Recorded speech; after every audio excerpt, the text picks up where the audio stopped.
I went back and forth about what to do my presentation on. I considered writing about current celebrities or well-known figures in history who I admired. I even began writing about one of my favorite nonprofit organizations, Food for the Poor, and how that organization as a whole and its founders demonstrated heroism. I told myself from the beginning that I was not going to write about my family members.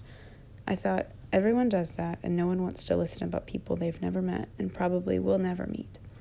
Yet, as I was writing about famous people and multi-million-dollar organizations, I started to feel a little bit guilty.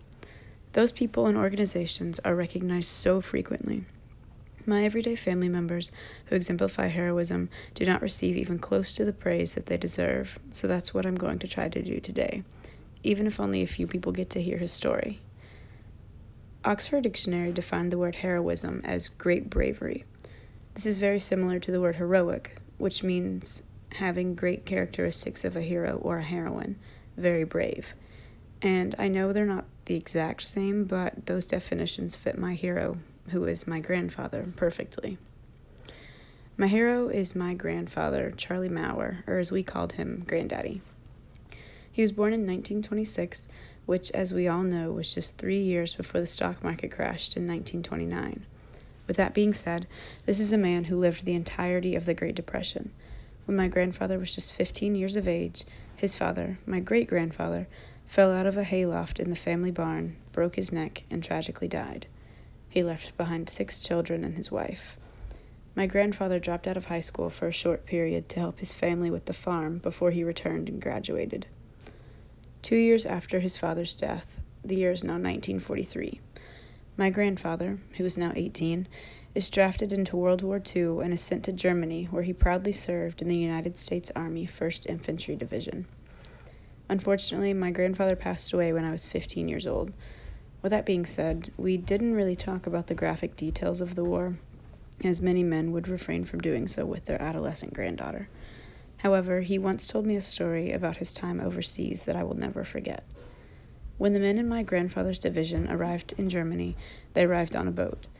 As they spotted the land for the first time, the men, many of who were just boys at the time, excitedly ran onto the decks to see the country many of them had never been to or seen. As they leaned over the boat's railings, my grandfather said that there were so many dead bodies floating in the ocean, the water was tinted red. This was the first taste they had of this country, this war, and what they were getting into. After seeing that, and still departing from the boat, and still fighting in the war, I cannot think of a better example of the word heroism, great bravery. My grandfather was brave in ways aside from the ones that I've already talked about. 8 months before he passed away, he was diagnosed with lung cancer. He underwent his first round of chemotherapy, and the cancer was contained. It did not spread, but it was not going to be cured either.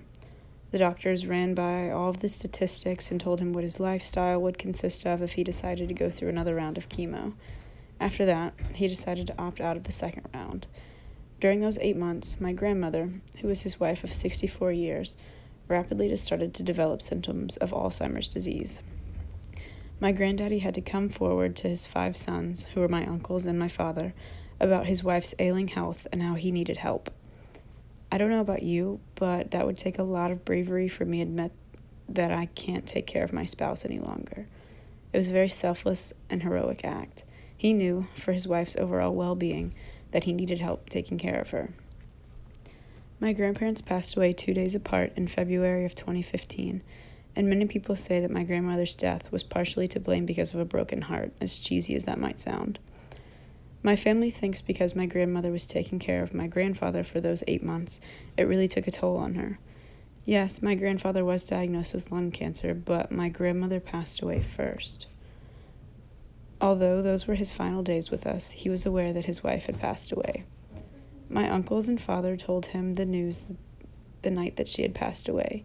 What bravery it must have taken for my grandfather to spend those 2 days without his spouse of over 6 decades. Whenever I feel sorry for myself because of the minor inconvenience that I'm going through, or I'm having what I think is to be a bad day, which probably isn't really that bad, it's just me being dramatic, I remind myself that at age 18, both of my parents were alive. I moved into a college dorm. Moving into my dorm's biggest struggle was me trudging up 10 flights of stairs with boxes of clothes on a hot August day. I wasn't shipped across the country and drafted into a world war, leaving behind the only small town I had ever called home. My granddaddy's bravery should be an inspiration to us all. He grieved the loss of his father, but was there and supported his siblings and his mother. He put his pride aside and said he could no longer care for his wife on his own, a very heroic act. He loved his country and was so proud to have fought for it. I never once heard him say, "I had to serve," when he was referencing to his time in the Army. It was always, "I got to serve," meaning I was privileged enough to serve. Thank you.